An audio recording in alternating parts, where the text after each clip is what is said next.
We visited Lincoln's new Salem State Park in Petersburg, Illinois on fall of 2018. If you would like to get notices when I post again, be sure to subscribe right here. Just click on that button. This is the 700 acres that this park covers. Lincoln was here from 1831 to 1837. It has about 600,000 visitors a year, and there are 22 reconstructed buildings here that you can tour. Soon we're arriving in Lincoln's new Salem State Park, and we'll be here most of the day. They're having Oktoberfest, so they have many reenactments and many different things going on here. First we'll head to the Visitor Center and look at their displays there before going out to the town itself.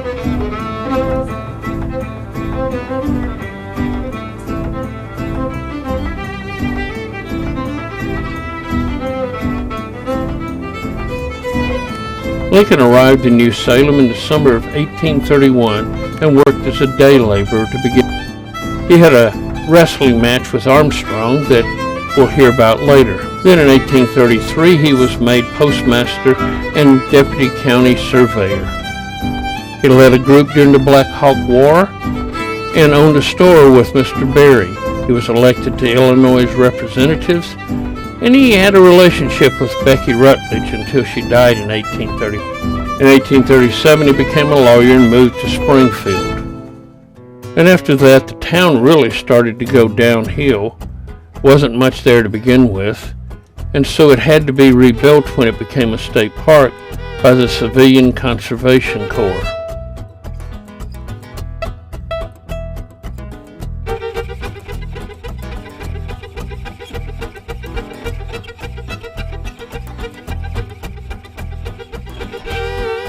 Our first stop in town will be Henry Ostadt's house.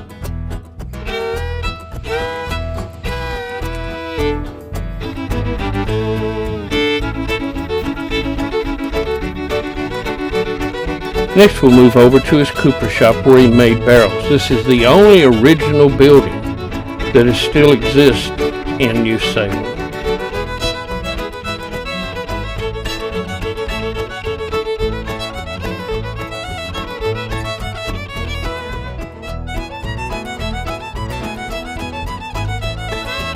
It's now time to move to the Trent Brothers home. As we go along, they're making apple butter.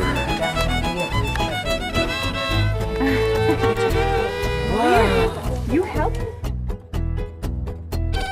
The Trent Brothers home was built on the original foundation.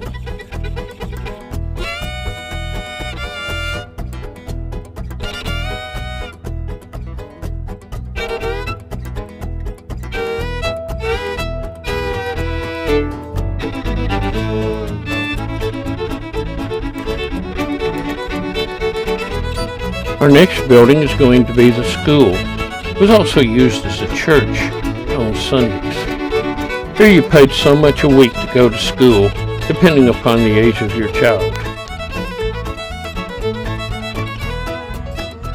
And out back they needed an outhouse. This one was a dual-seater with toilet paper also. As we move along, we come to Isaac Guler's house. He had a root cellar outside.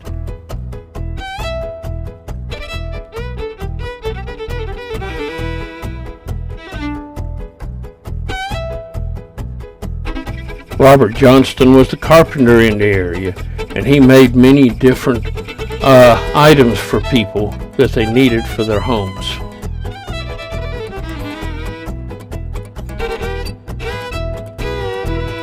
In the middle of town, they have a yoke of oxen, and you know what's about to happen. Deborah the Explorer has to pet.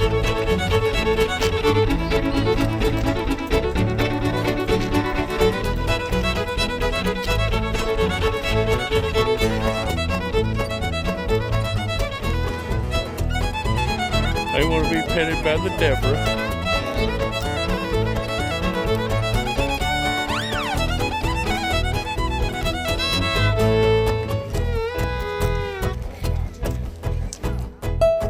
Martin Waddell was the hatter in the area. 50 cents for a rabbit hat, $2 for a coonskin hat. He had about 5 children, so it was a rather crowded cabin, even at 2 rooms.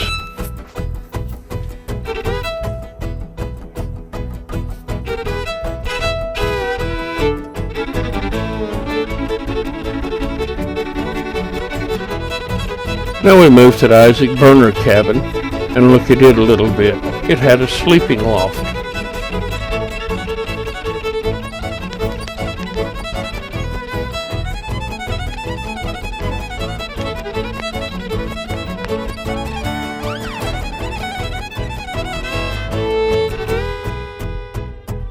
Now we come to the carding mill.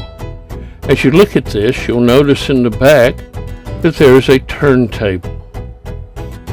They would lead oxen up this ramp onto the turntable, and then they would walk around and around and around, turning this whole turntable. Then the gears would mesh together and send the power into the carding mill, where it would card the wool. Carding pulls the wool and straightens it so it can be made into cloth and other things.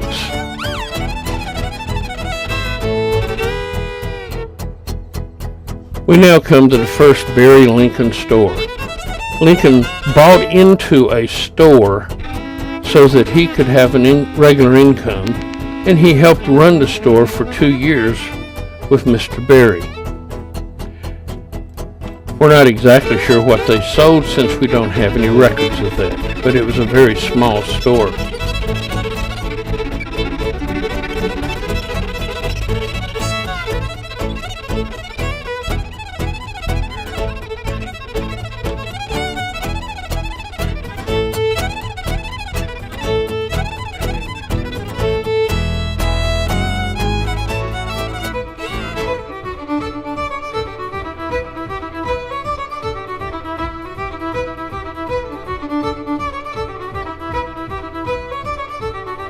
Moving on down to Lucan's and Ferguson home, he was a leather worker and made many things including shoes, sometimes not as well as others.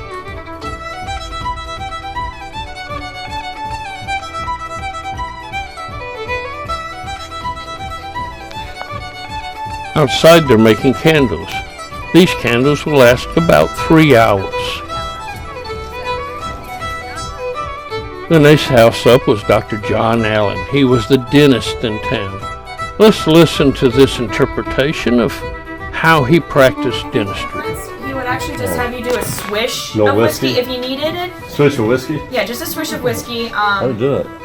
Or he would use medicinal herb from the garden. Yeah. But most likely a whiskey was probably your best option to at least numb you a little bit. There was Right. no general anesthetic that would completely numb you. You would definitely feel the majority of it. But it was better than letting your tooth go.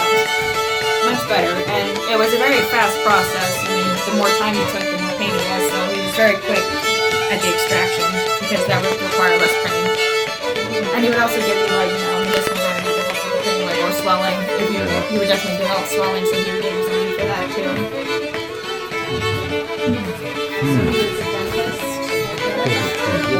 Yeah, because back in the day we didn't need a license to become a doctor. Anyone could practice medicine if they wanted to, and everyone had their different, sort of like, this is the best practice. But Dr. Allen.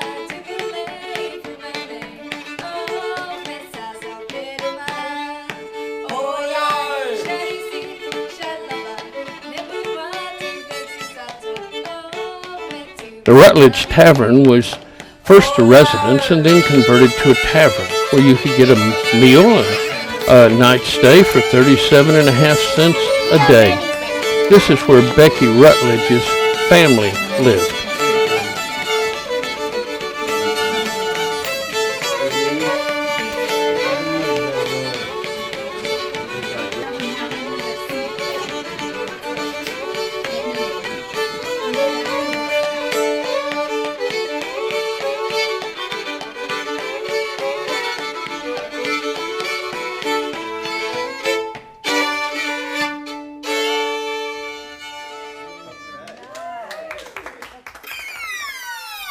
Next, we'll do a little shopping in a non-original building, the museum store. And now it's time to head over to Rowan Herndon's house. Rowan Herndon accidentally shot his wife while preparing for a hunting expedition, and he never could shake the idea that many people thought he actually murdered her. The first store in town was Denton Offutt's store, and this is the one that Lincoln worked in when he was here. He learned merchandising, but it went out of business within a year.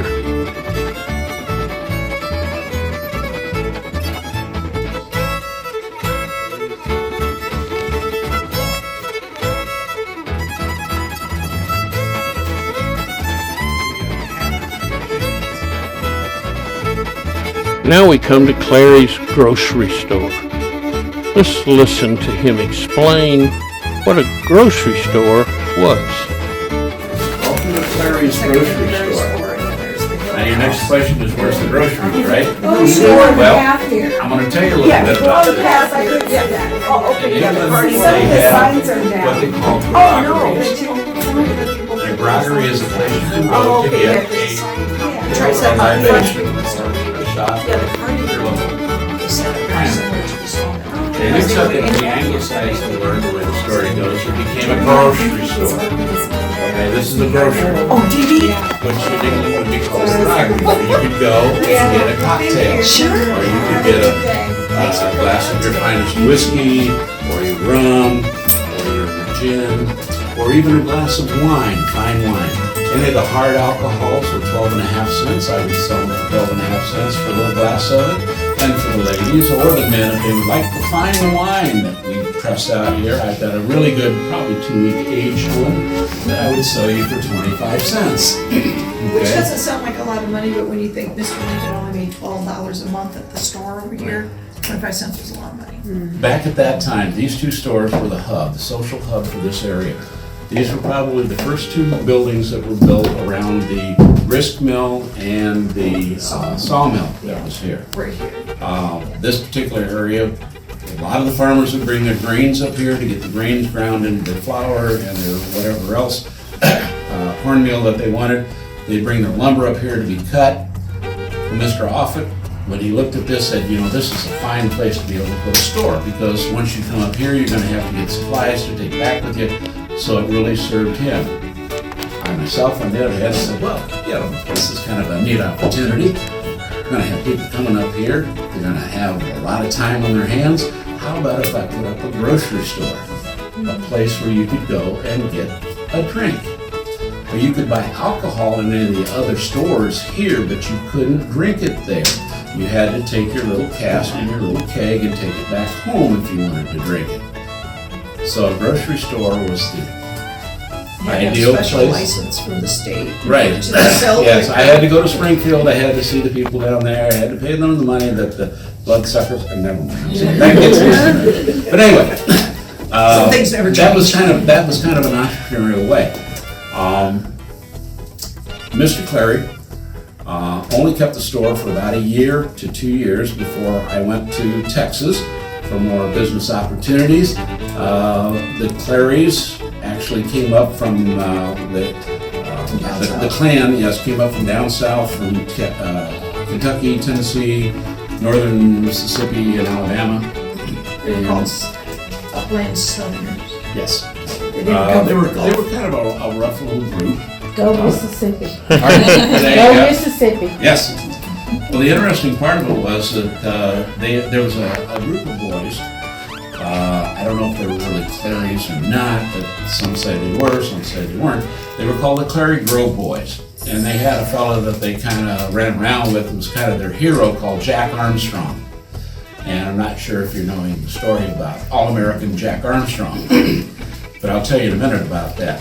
Well, this was the social hub. This is where everything went on. So people would come, they'd come here during the day, they'd kind of, you know, this is kind of like the internet cafe of the time, where you can find out what's happening everywhere in the world, as small as it was back then. But the nice part about it was you could at least exchange ideas and see what was going on. Well, like I said, Mr. Lincoln worked for Mr. Offutt next door. Well, the Clary boys didn't particularly like Mr. Lincoln. They kind of bullied him a lot, especially Jack Armstrong, who thought he was just kind of a wimp. He was a tall, lanky guy, and they just wanted to egg him on, get him out and just beat him up, basically. Well, one day they were egging him on from the way the story goes, and then finally Mr. Lincoln said, "You know what? I'm tired of this." He goes, "I will wrestle you." Well, word spread real fast. Mr. Lincoln's gonna wrestle Jack Armstrong. So next thing you know, they looked up and there's 5 or 6 instead of them. There's now maybe 15 or 20 of the local residents now waiting for Mr. Lincoln to wrestle Jack Armstrong. The Clary boys made a circle, the ring, basically, and Jack and Mr. Lincoln started to wrestle. And it wasn't one of those quick over and done with. They wrestled and they wrestled and they wrestled. What happened was that they wrestled to the point of almost fatigue when Mr. Lincoln finally took him down onto the ground and was about to pin him when Mr. Lincoln said, "No, I'm done." Got up. Jack was so tired he just laid there. And the Clary boys looked at him and their hero had been beaten. This wasn't supposed to happen. Had a lot of money behind this. Yeah, I mean, you think about that was part of the, brought a big crowd in too.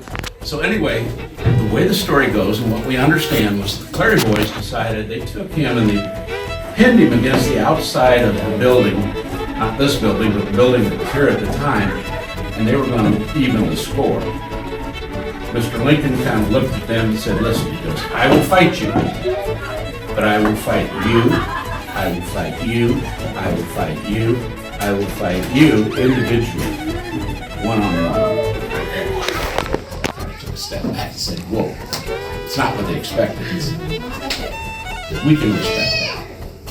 We can respect that." Back then, man's word and earning respect were 2 big things in my life. And by just earning their respect right there, it kind of picked up the respect for Mr. Lincoln and people in this community at the same time. And you all know the rest of the story after that. But the interesting part was, it kind of solidified this community at that particular point in time. The Clary boys were still the ruffians that they were. Mr. Lincoln kind of gained a little bit more esteem and respect in the community around here, and the community started to grow. Like I said, my store only lasted about a year. Mr. Offutt's only lasted, I think, a year or 2 years. Yeah. As the town grew, things shifted.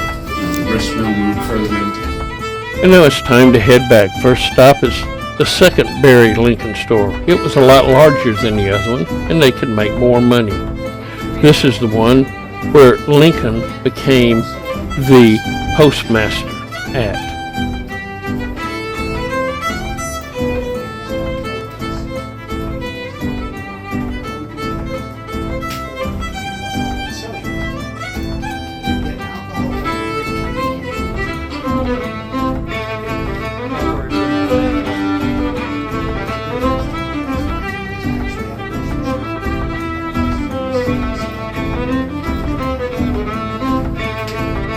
Out back, they have a horse in the corral, and you know Deborah has the pet.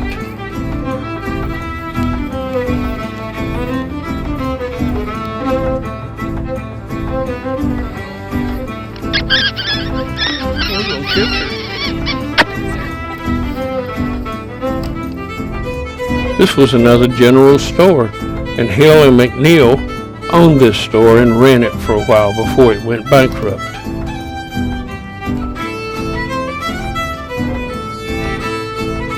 We next come to a 2-story building. Samuel Hill residence. He's the one that owned the carting mill that we looked at earlier.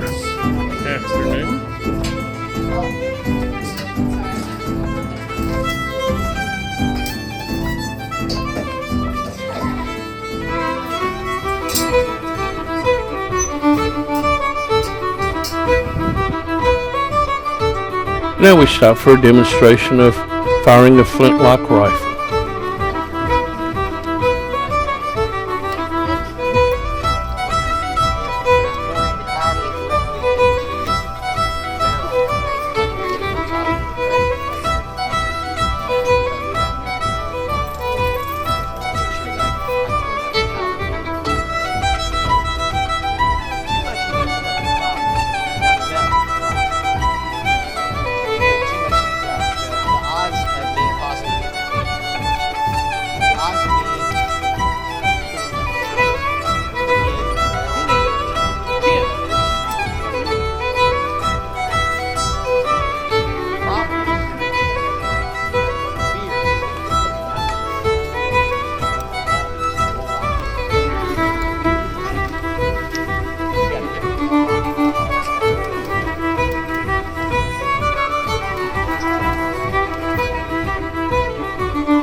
Joshua Miller was the town blacksmith, and you could hear him operating many hours into the night.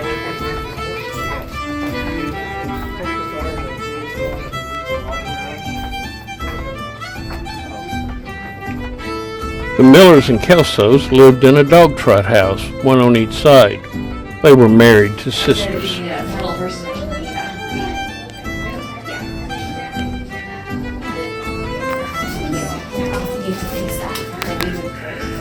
I don't know if hers. Ours hasn't broken since I've been out here in 2012. Right. No. Well, the metal I thought would be strong. This reed is as strong as the wood, right? Very good living. Doing that, be able to support his wife very comfortably, despite the fact that he's not officially employed by anyone. He works on his own terms. How about that? Are they related? Yes, I thought so. Nancy Miller and Hannah Kelso are sisters. There we go. And so the two families, they live together in Kentucky. And when And now it's time to look at the beautiful trees out in the parking lot as we get ready to head out.